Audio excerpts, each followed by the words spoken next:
ବର୍ଷା ହେଲା କାଳ ବର୍ଷା ହେଲା କାଳ ବିରାଟ କୋହଲି ଖାତା ନ ଖୋଲି ପାରି 2ଟି ବଲ୍ରେ ଆଉଟ୍ ହେଲେ। ଆରସିବିର ଲଗାତାର ପରାସ୍ତ। ଡିଏଲଏସ୍ ମେଥଡରେ ଲକ୍ଷ୍ନୌ ସୁପର ଜାୟାଣ୍ଟସ୍ 9 ରନରେ ମ୍ୟାଚ୍ ଜିତିଲା। ଆରସିବି ଲଗାତାର ଗୋଟେ ପରେ ଗୋଟେ ମ୍ୟାଚ୍ ହାରି ଚାଲିଛି। ଲକ୍ଷ୍ନୌର ମିଚେଲ ମାର୍ସ 56 ବଲ୍ରେ 111 ରନ୍ କଲେ, 9ଟି ଚୌକା 9ଟି ଛକା ମାରିଲେ। ଆରସିବି ଆଗରେ ବିରାଟ ସ୍କୋର ଛିଡ଼ା କଲେ ଲକ୍ଷ୍ନୌ।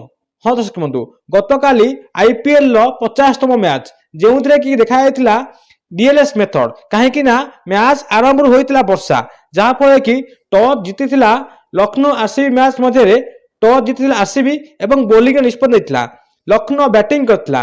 ଲକ୍ଷ୍ନୌ ବ୍ୟାଟିଂ କରି ମିଚେଲ ମାର୍ସ 56 ବଲ୍ରେ 111 ରନ୍ କରିଥିଲା, 9ଟି ଚୌକା 9ଟି ଛକା ସହାୟତାରେ। ପରେ ପରେ ଅଶ୍ୱିନୀ କୁଲକର୍ଣ୍ଣି 17, ନିକୋଲସ୍ ପୁରନ 23 ବଲ୍ରେ 38, ରିଷଭ ପନ୍ତ 10 ବଲ୍ରେ 32 ରନ୍ କରିବାରୁ 19 ଓଭରରେ 3 ୱିକେଟ୍ ହରାଇ 209 ରନ୍ କରିଥିଲା ଲକ୍ଷ୍ନୌ। ଜବାବରେ ଆରସିବି ବ୍ୟାଟିଂ କରିଥିଲା। ଆରସିବି ବ୍ୟାଟିଂ କରି ଜାକବ ବାଟେଲ 4, ବିରାଟ କୋହଲି ଖାତା ନ ଖୋଲି ପାରି 2ଟି ବଲ୍ରେ ଆଉଟ୍ ହୋଇଥିଲେ। ଦେବଦତ୍ତ ପାଡ଼ିକ୍କଲ 25 ବଲ୍ରେ 34, ରଜତ ପାଟିଦାର 31 ବଲ୍ରେ 61, 3ଟି ଚୌକା 6ଟି ଛକା ମାରିଥିଲେ। ଜିତେଶ ଶର୍ମା 1, ଟିମ୍ ଡେଭିଡ୍ 17 ବଲ୍ରେ 40, 4ଟି ଚୌକା 3ଟି ଛକା ମାରିଥିଲେ। କୁନାଲ ପାଣ୍ଡିଆ 16 ବଲ୍ରେ 28 ଓ ରୋମାରିଓ ସେଫର୍ଡ 15 ବଲ୍ରେ 23 ରନ୍ କରିଥିଲେ।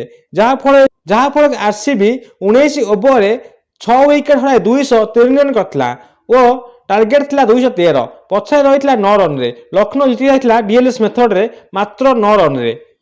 ଏହି ମ୍ୟାଚ୍ ପରାସ୍ତ ପରେ ପଏଣ୍ଟ ଟେବୁଲରେ ମଧ୍ୟ ଅଦଳ ବଦଳ ହୋଇଛି। ଦେଖିବାକୁ ଗଲେ ପଏଣ୍ଟ ଟେବୁଲରେ ମ୍ୟାଚ୍ ଏବେ ରୋମାଞ୍ଚକ ସ୍ଥିତିରେ ପହଞ୍ଚିଛି। କାହିଁକି ନା ହାଇଦ୍ରାବାଦ ଏବେ 14 ପଏଣ୍ଟରେ 1 ନମ୍ବର ଥିଲାବେଳେ ପଞ୍ଜାବ କିଙ୍ଗ 10ଟି ମ୍ୟାଚ୍ ଖେଳି ମଧ୍ୟ 13 ପଏଣ୍ଟରେ 2 ନମ୍ବର ଅଛି। ରୟାଲ ଚ୍ୟାଲେଞ୍ଜର୍ସ ବାଙ୍ଗାଲୋର ଆରସିବି 10ଟି ମ୍ୟାଚ୍ରେ 12 ପଏଣ୍ଟ ସହ 3 ନମ୍ବର ଅଛି।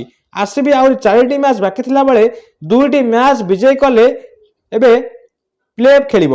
କିନ୍ତୁ ଲକ୍ଷ୍ନୌ ଗୋଟେ ପରେ ଗୋଟେ ମ୍ୟାଚ୍ ହାରିଥିଲେ ମଧ୍ୟ 10 ନମ୍ବରରେ ଅଛି ଏବେ ଲକ୍ଷ୍ନୌ। ଲକ୍ଷ୍ନୌ 10ଟି ମ୍ୟାଚ୍ ଖେଳି 7ଟି ପରାଜୟ କରିଛି, 3ଟି ବିଜୟ ସହ 6 ପଏଣ୍ଟ ସହ ଟେବୁଲରେ 10 ନମ୍ବର ରହିଛି। ଏହି ମ୍ୟାଚ୍ରେ ରୋମାଞ୍ଚକ ହୋଇଥିଲା। ଶେଷ ଓଭର ପର୍ଯ୍ୟନ୍ତ ଖେଳ ଯାଇଥିଲା। ବ୍ୟାଟିଂ କରିଥିଲା ଲକ୍ଷ୍ନୌ ଏବଂ ଆରସିବି ମଧ୍ୟ ମ୍ୟାଚ୍। ଲକ୍ଷ୍ନୌ 209 ରନ୍ କରିଥିଲା 3 ୱିକେଟ୍ରେ। ଆରସିବି 6 ୱିକେଟ୍ରେ 203 ରନ୍ କରିଥିଲା, 9 ରନ୍ରେ ପଛରେ ଯାଇଥିଲା। ଏହି ମ୍ୟାଚ୍କୁ ଆରସିବି ସଂଘର୍ଷ କରି ମଧ୍ୟ ଶେଷ ଓଭରରେ ପରାସ୍ତ କରିଥିଲା ଏବଂ ଏହି ମ୍ୟାଚ୍ ପରେ ଲକ୍ଷ୍ନୌର ମାଲିକ ଖୁସି ହୋଇଥିଲେ ଏବଂ ମ୍ୟାଚ୍ ହାରି ମଧ୍ୟ ଆରସିବି ଖୁସିରେ ଯାଇଥିଲା ପଡ଼ିଆ ବାହାରକୁ। ଇଏ ହେଉଛି ଆଜିର ବଡ଼ ଖବର।